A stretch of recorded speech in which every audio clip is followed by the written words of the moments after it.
Hi, Jonna. Hi, Keri. How are you? I'm well, thank you.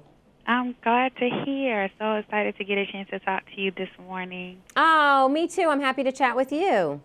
Well, it's really cool. National Chocolate Day is coming up, and you know, us ladies, we love our chocolate. Yes. We love our chocolate, but we're trying to make sure we're, being healthy and we're not doing too much.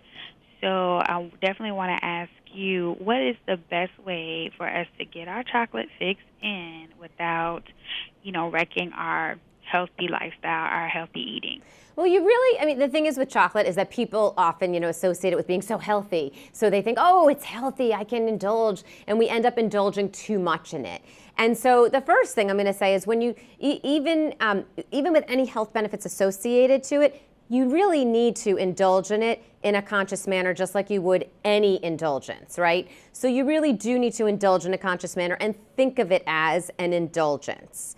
And because so much of the chocolate out there is so highly processed that the true benefits of chocolate really kind of disappear. And it's also, most of it has a lot of added sugar and other added ingredients. And the true benefits of chocolate come from the cocoa flavanols. And the cocoa flavanols, they're found in the cocoa bean, and they help our body maintain healthy levels of nitric oxide, which help our body maintain healthy blood flow. And that's why I love CocoaVia. So CocoaVia, they use a Cocoa Pro process, and they extract the cocoa flavanols from the cocoa bean.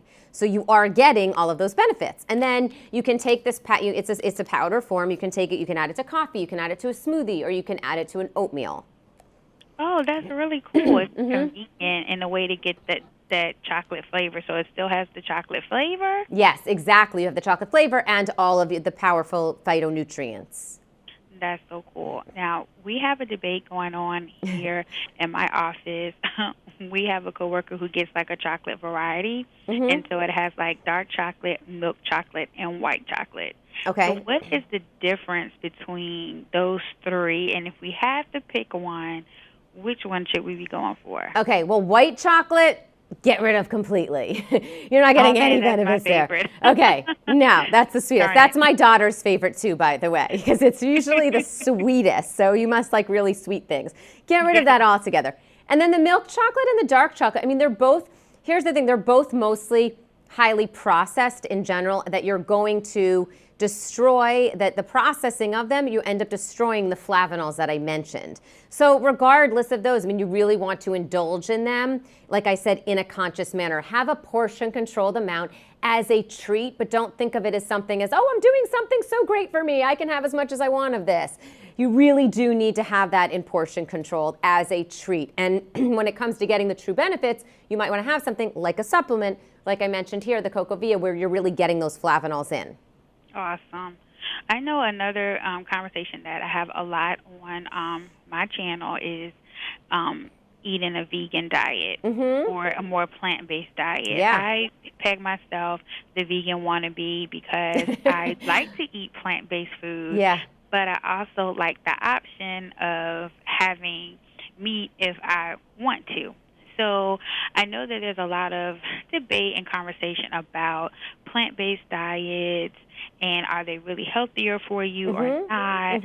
And I wanted to know your opinion as a dietitian. What do you think as far as the plant-based diet? Is it and eating organic? That's another one that I get asked a lot. Like, is it really, is it a myth? Is it true? Like, what do people really need to know about that? Okay, so this is really, we could talk for a whole 24 hours about plant-based diet and going organic. So this is a big question, but I'll try to give you a quick answer on it. So when it comes to being plant-based, by the way, I'm like you. I eat mostly plants, but I do have meat in my diet. And for me, that works. And what I always say is you can be a very healthy, meat eater, and you can also be a very healthy vegan eater. What's important is for both of those ends of the spectrum, being vegan or being a meat eater, what's most important is to still eat a whole lot of plants. You should be eating mostly plants, regardless if you're a meat eater or vegan, right? You should be eating lots of nuts and seeds and greens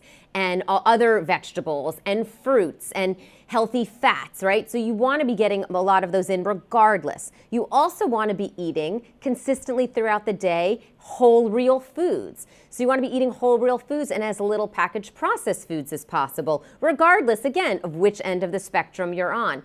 So when you think of it that way, you know, those are the most important components of both of those ways of eating. Whole, real foods as much as possible, eating consistently throughout the day without overdoing it, eating a variety of, you know, healthy fats, lean protein, and making sure that you are eating mostly plant-based, regardless if you're a meat eater. And so I was trying to make that a quick answer, but the quick answer is that both can be super healthy, but they both can be unhealthy. You can also be, you know, a meat eater and eat all really highly processed meats and too much of it and not get in your fruits and vegetables and be very unhealthy. You can also be vegan and eat lots of sugar and refined carbohydrates and not get in a lot of, you know, vegetables and fruits and healthy fats, nuts, and seeds and be unhealthy as well. So you can do both of those diets, I believe, in a very healthy way. Both should contain lots of plants, and you know, again, both those should contain lots of plants, and you can truly do both of them in a healthy manner. You know, it's like I always say, be a responsible vegan, be a responsible meat eater. Cool, that makes perfect sense. I love that philosophy.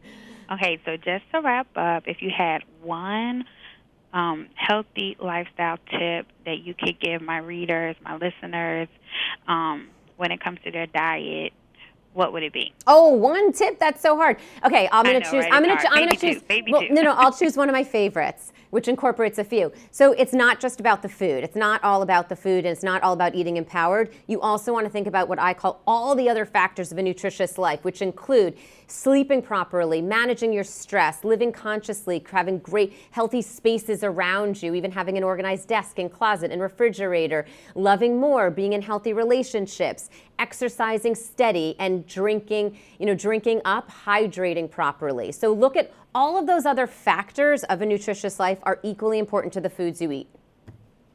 That's perfect. Well, thank you so much, Keri. You're so welcome. It was amazing. I feel like I learned so much, and I promise the white chocolate that's sitting on my desk, I promise I'm not going to throw it away.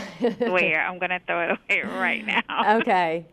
Thank you so much. You're so welcome. Have a good day.